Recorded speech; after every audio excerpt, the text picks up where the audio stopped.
Chocolate cake is that cake that is annoying to make. It could be too bitter or too sweet, but this recipe is perfect. Now to make this recipe, you're going to measure out 2 cups of all-purpose flour or pastry flour. I use pastry flour. Measure it out, sift it into your bowl. Then you're going to measure out a quarter cup of bitter cocoa powder. Sift that as well. Mix it with your flour. Stir it together. Make sure everything is combined. It's uniform. Then we set it aside. So we're going to take 2 bowls to which we're going to crack our eggs into. You crack your egg into the first one to check if it's fresh. If it's fresh, then you dump it to the second one. That is basically what we have over there. So on this plate, we have some aromatics as well as some leavening agents. Now let's skip to our mixing bowl. I don't know if you noticed, but I have changed my mixing bowl. Thank you for noticing. So to my mixing bowl, I'm adding 250 grams of margarine. Then I'm going to add 200 grams of granulated sugar, which is 1 cup of granulated sugar. Whisk it till it becomes fluffy or the volume increase becomes lighter in color. But don't forget to scrape the sides of your bowl as you're whisking air into the margarine sugar mixture.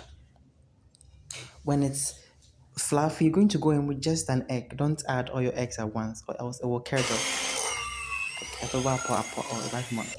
Boy, I think that is how best I can explain the local language. So incorporate your eggs in one at a time. But don't worry if it curdles like how you see on the screen. It would smoothen out eventually. So we're going to zest 2 oranges. We're going to grate the skin of 2 oranges into a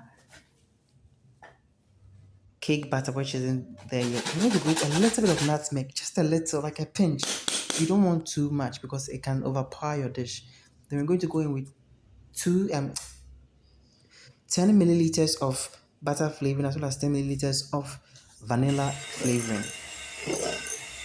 Mix it together and you realize that when you're mixing together now, your mixture looks velvet, it looks smooth.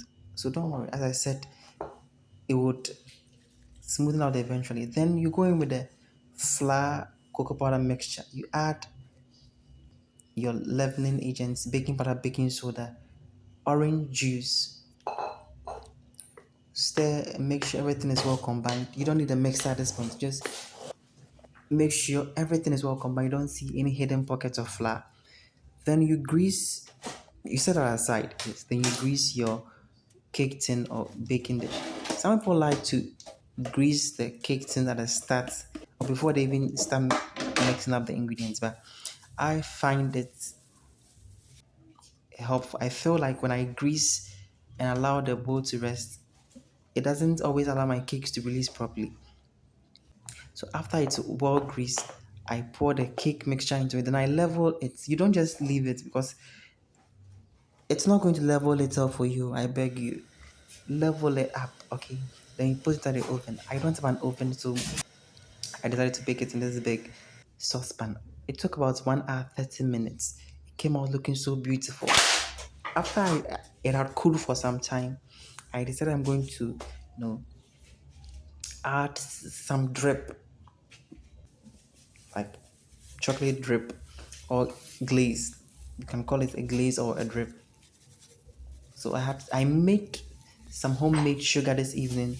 I added some cocoa powder. I wasn't measuring, I was just eyeballing. Cocoa powder, I added vanilla essence, pineapple essence, butter essence. I added pineapple jam. Then I kept on adding water to dilute the mixture to get me the consistency I wanted. I added even way too much water. But the glaze still looked good. It didn't just look good, it tasted good. It tasted so good. I can't show you the rest of the glaze because if I'm being honest, I didn't measure the ingredients I was using for the glaze. I was just eyeballing, so I can't share with you the recipe for the glaze. I decided to spoon. After that, after making the glaze, I added some peanuts to the glaze. Yes, I added some peanuts because I wanted it to look, mm.